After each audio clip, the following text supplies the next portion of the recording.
Vamos começar a nossa semana de síndrome com uma das mais comuns e mais cobradas. Banca Selecom, ano 2020, sobre síndrome de Down, a famosa trissomia do cromossomo 21, e nós temos a pergunta sobre as manifestações orais mais comuns que os pacientes podem apresentar. Esse é o mapa antigo que está disponível, mas ele está em plena atualização como todo o conteúdo de estomatologia. Agora eu separei os achados da cavidade bucal dos achados gerais. Então vamos para os achados de cavidade bucal.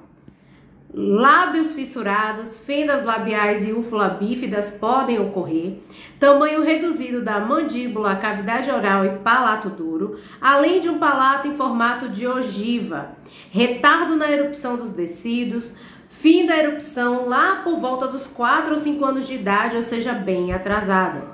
A língua pode ser fissurada, apresentar macroglossia, na maioria das vezes relativa, e hipotônica, ou seja, pouca força, pouca mobilidade nessa língua.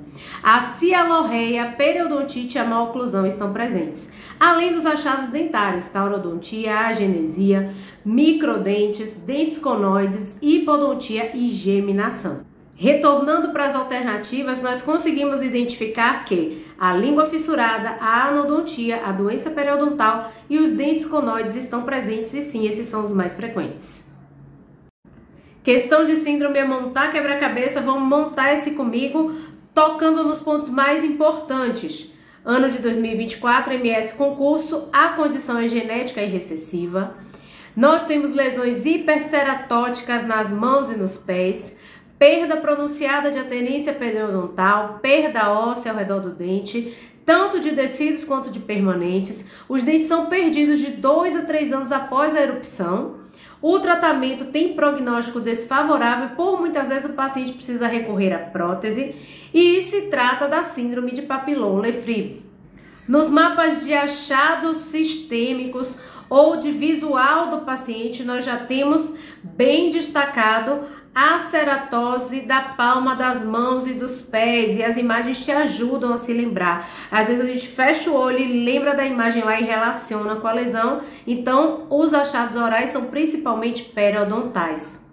Chama a atenção a perda progressiva e rápida de osso, acontecendo tanto na dentição decídua, então a gente tem uma doença periodontal avançada na dentição decídua, com esfoliação precoce, perda de dentes, dor e mobilidade, e na dentição permanente parece ser mais rápida ainda a perda de suporte ósseo. A progressão pode ser duplicada quando comparada com a dentição decídua. Atenção para quem vai fazer EBSER, prova de hospital costuma trazer síndromes, costuma trazer alterações de cunho sistêmico e a FGV já gosta desse conteúdo. Ossos claviculares ausentes, dentes supranumerários, dentes inclusos, falha na erupção dos dentes, são características de um paciente com... Estamos falando da displasia cleidocraniana, que é uma doença autossômica dominante, que causa formação óssea alterada e desordens esqueléticas, tanto no crânio quanto a clavícula, que são os mais atingidos. A principal característica é a hipermobilidade da clavícula, permitindo que esse paciente consiga unir os ombros. Então, uma clavícula hipoplásica, a baixa estatura e um crânio com perímetro aumentado são características bem marcantes. Falando de condições encontradas na cavidade bucal, nós temos muitas, as mais repetitivas são marcadas sempre com exclamações, mas a falta dos dentes permanentes, hipoplasia maxilar, o excesso de supranumerários são bem marcantes. Lembre-se de guardar as imagens porque elas te ajudam a se lembrar na hora da questão. Agora sim, retornando para a questão, o nosso gabarito, a letra E, síndrome congênita da displasia cleidocraniana. Cuidado com bancas que fazem questões muito grandes, porque às vezes o achado, uma única coisa já responde à questão. Em relação às características clínicas das síndromes com reflexo no crânio, na face, na cavidade oral, classicamente o occipital é plano, a fronte tem aparência alta, proptose ocular é um achado característico, hipertelorismo chama bastante atenção, terço médio da face hipoplásico com prognatismo relativo mandibular, sempre é observada, aqui é o negócio, ó.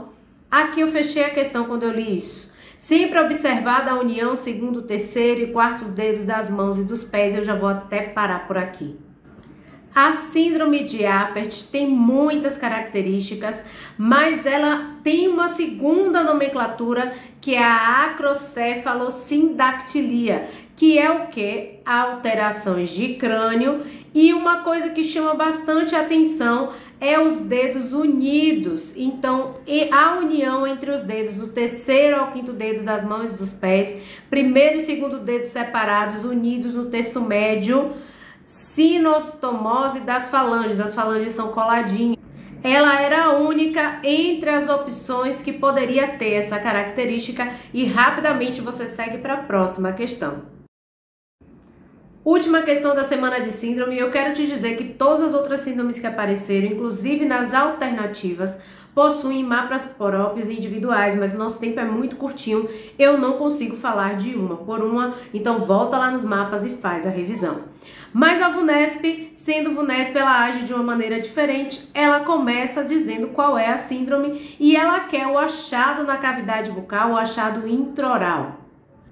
A síndrome de Sturge-Weber costuma ser fácil de identificar porque ela traz, na maioria das vezes, quando é uma banca mais boazinha, ela coloca as manchas do vinho do Porto, nevo flâmeo ou nevo do vinho do Porto no texto. A gente ainda encontra os textos de definição da síndrome que ocorre no caminho do trigêmeos, se tornando unilateral, sem ultrapassar, na maioria das vezes, a linha média, porque se mantém no caminho daquele nervo.